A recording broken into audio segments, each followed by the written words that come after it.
Toleh ke belakang, masa lalu berlalu. Hari ini milik kita, itu yang aku tahu. Detak jantung ini semakin kencang terasa. Adrenalin memacu, hancurkan rasa putus asa. Kita takkan berhenti walau jalan berliku. Percayalah. Nanti bos, sebentar itu dulu bisa rapi-rapi. Kan biasa kayak begitu dari buku. Asli gitu.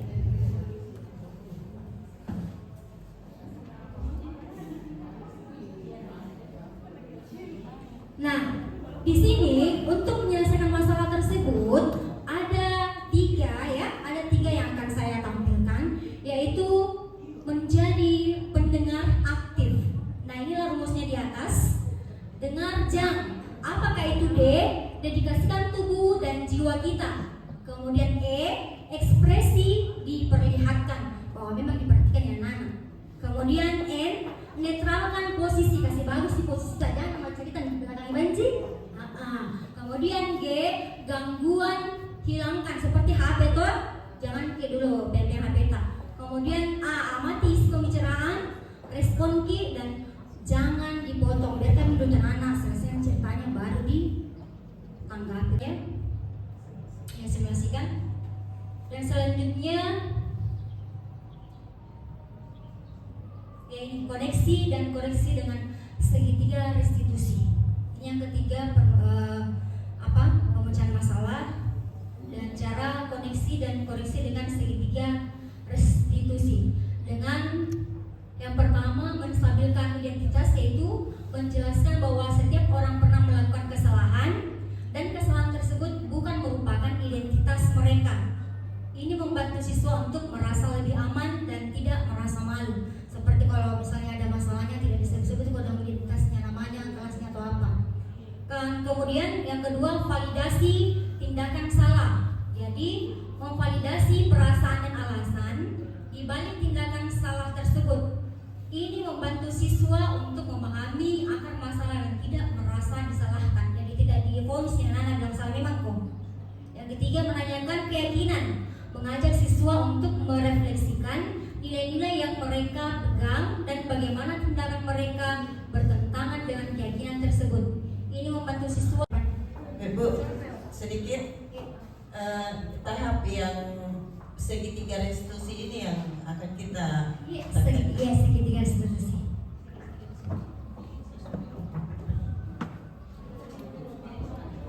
Pilih satu masalah.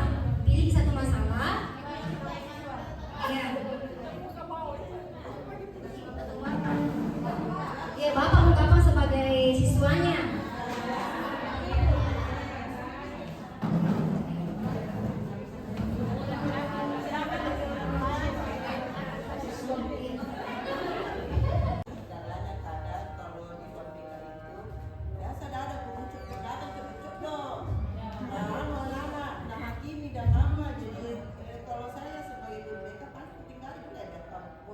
Kami nanti, jadi itu yang kita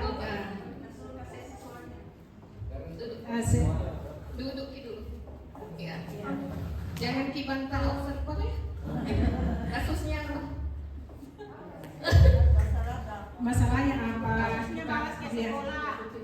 Iya, jatuh cinta. Iya, jatuh cinta.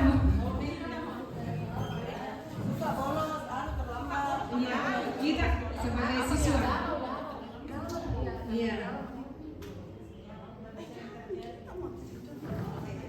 Kan senior. Makanya kita datang curhat sama guru dekan. Dia minta ini. Lihat ini.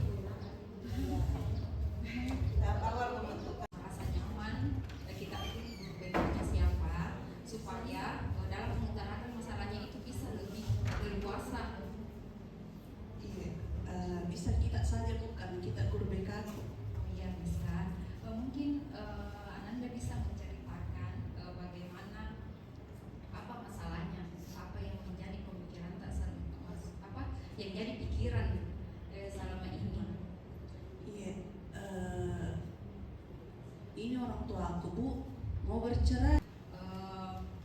Menceritakan mungkin dulu lebih lanjut, maksudnya masalahnya seperti apa, apakah yang biasa Muhammad tak bicarakan sama kita, kenapa sampai dia bisa memilih, dia langsung mengutarakan bilang pilih, maksudnya ikut sama ibu, jadi bisa mungkin lebih rinci lagi mencampuri, mungkin ibu masalahnya ke kita saja, mungkin kalau dari ibu ya, anakku jangan terpengaruh atau jangan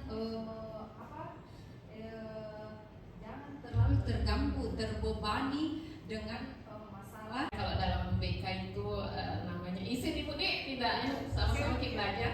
Dalam BK yang pertama kita harus bangun memang adalah bagaimana kita membangun rapport kepada konselor dan klien. Tujuannya apa? Jadi seperti tadi itu BK ada namanya asas kerahasiaan dan kesukarelaan. Ketika seorang siswa atau klien datang langsung kepada gurunya, dia betul-betul sudah merasa nyaman dia menyampaikan dia punya masalah.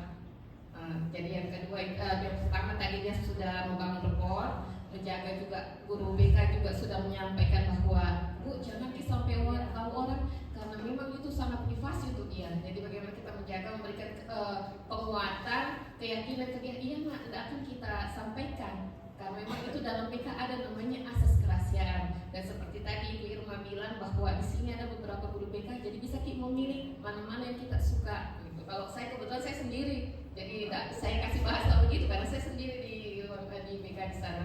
Terus Seperti itu justru dia mengalami kurang dalam hal belajar, kurang motivasi belajarnya, bahkan kadang dia tidak pergi ke sekolah.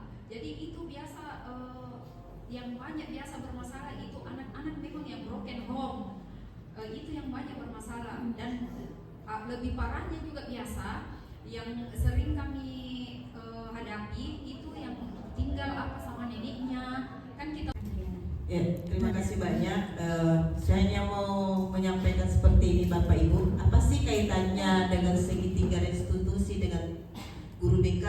Jadi pekerjaannya guru BK ambil juga semua guru bidang studi.